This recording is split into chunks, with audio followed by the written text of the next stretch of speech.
All right.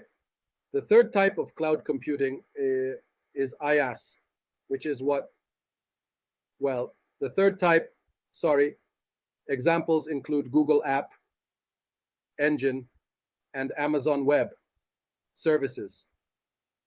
These are companies that allow you to upload, and there are many intermediary companies here in the kingdom that you can use to host any website or anything for a fee. All right. In the kingdom, you can host any website or anything for a fee. Okay. Now let's move on to IaaS. The IaaS comes here, we download it, and they provide you with the equipment, networks, storage space, and operating systems for the servers. You install the operating system and configure the databases, right? You also configure security and upload programs. How? The university uses services like Google, Engine, Amazon, and so on. For instance, consider Blackboard. Blackboard is a network. We don't set up the hardware. The Blackboard company handles it. They provide the storage space and set up the infrastructure. We just install the Blackboard system on it, upload the Blackboard program, and then we handle the security here at the university along with the databases. Like we have indeed, sir. Like Blackboard, for example. The Blackboard network, we don't set up the hardware ourselves. The Blackboard company takes care of all that. They provide the storage space and set up the infrastructure. We just install the Blackboard system on it, upload the Blackboard program, and then we handle the security here at the university along with the databases and all that. We can do it this way. These are systems or cloud computing. You can definitely do it this way. These are systems or cloud computing. As you can see, that's the difference between them. So here, the customer, if we look at it this way, the first service, which is the first service in everything, is free. Everything is free. Second service, you upload your data or your application. The third service, which is IaaS, is where I set up the operating system and put the data and the application. There's a service where you can create a complete private cloud from network setup to storage space to servers to operating systems. This is if you want to create a private cloud. I don't want to dwell too much on the theoretical part because I want to give you the practical part and move on to the applications since time is really flying by. But I just want to show you the most popular cloud computing services we have, like Google Cloud, Microsoft, Azure, and Amazon. It gives you examples of each type of cloud computing, whether it's SaaS, PaaS, or IaaS. All right? So the virtual and complete servers, of course, I don't want to dwell on this too much. Here are the most famous global sites that fall under each category. For example, in SaaS, you have PayPal, Twitter, and Snapchat. In PaaS, you have IBM, and I don't know what else. In IaaS, you have Netflix, LinkedIn, Facebook, and all of that. Also, let's try not to spend too much time on the theoretical part. Virtual servers. Here are global sites for each category. In SaaS, PayPal, Twitter, Snapchat. In PaaS, IBM, others. In IaaS, Netflix, LinkedIn, Facebook. Cloud computing isn't just storage. Massive computers online provide storage like OneDrive, Dropbox. For example, in SaaS, you have PayPal, Twitter, and Snapchat. In PaaS, you have IBM, and I don't know what else. In IaaS, you have Netflix, LinkedIn, Facebook, and other similar platforms. Also, let's try not to spend too much time on the theoretical part, such as, for instance, because I'm working like this, okay? There's also something that everyone seems to have misunderstood.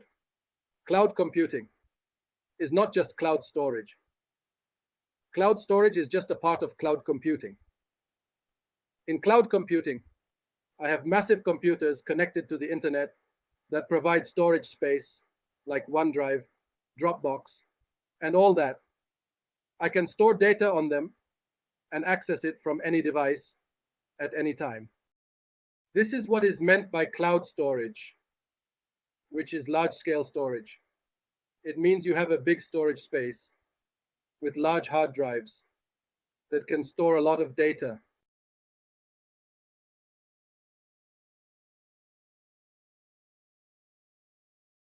All right, let's talk about the features of cloud storage. I won't dwell on the theoretical part. I'll wrap it up in exactly 5 minutes. The features of cloud storage include easy access, being able to reach information anytime. I see that you can benefit greatly from applications in your professional lives. You can access servers from anywhere, as we saw. I can use my mobile device to go to my computer and open it very easily. We use Blackboard. All Al Qasim University work is on a dedicated server, ensuring 24/7 cloud service. It reduces costs using infrastructure. I rely on a company to host, saving me hassle. Cloud storage allows team collaboration from anywhere, anytime. Even all the work of Al Qasim University is on a specific budget, especially for Al Qasim University, so it is committed. The synchronization of this company with cloud storage services and ensuring that their service runs around the clock also reduces costs by taking advantage of the infrastructure. I'm not setting up servers or networks. I'm relying on a company to host everything for me, which saves me from all that hassle. Also, cloud storage provides the opportunity for a team to work collaboratively and simultaneously from anywhere and at any time. In cloud storage, I can share a file with you and we can all see it together. I can share this file with a work group within the college, and each person can edit this file. Everyone can make changes to what I'm doing or what another colleague is doing, and those changes are reflected directly in the file that we are all collaborating on. So this definitely promotes teamwork, and we can see how this process works together.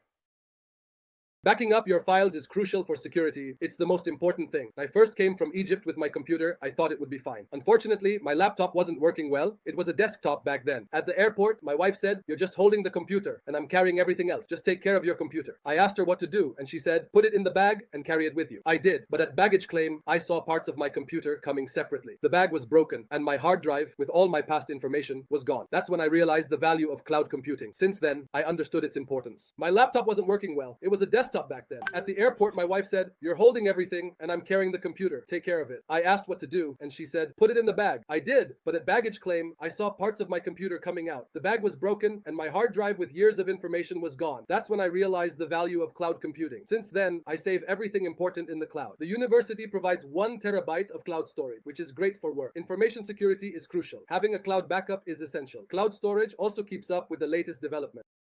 So I was waiting, and then I saw a hard drive coming, and shortly after that, I saw the processor coming. Where did this come from? Suddenly I noticed that the bag where I had put my computer was broken, and the computer was in pieces. My hard drive, which had all my information from the past, was gone. Then I realized the value of cloud computing. Since that day, I stopped saving data on a hard drive. I save everything important in the cloud. And here, the university provides you with cloud storage. We can see all of this together, and it's great for work, God willing. Information security is very important. Having a backup of all your files in the cloud is crucial. Also, one of the features of cloud storage is keeping up with the latest development. We see new technologies and bigger projects. I no longer save important information on a hard drive.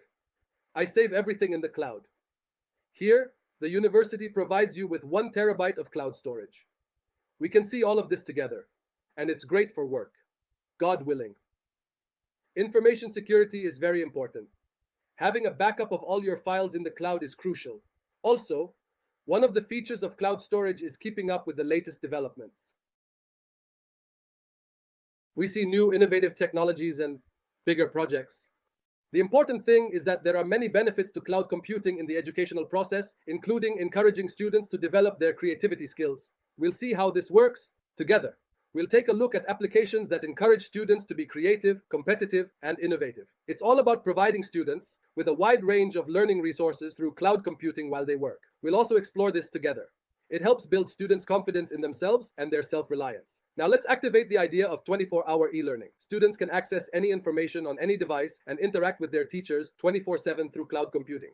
We'll see this now as we continue with the applications. It also helps achieve the concept of a knowledge economy and spread knowledge. The idea of a knowledge economy is that you provide information at no cost and share it at the lowest possible expenses. Activating the idea of 24-hour e-learning, students can access any information on any device and interact with their teachers 24/7 through cloud computing. We'll see this now as we continue with the applications. Achieving the concept of a knowledge economy and spreading knowledge. The term knowledge economy essentially means that you provide information, no cost, and share it at the lowest possible expenses.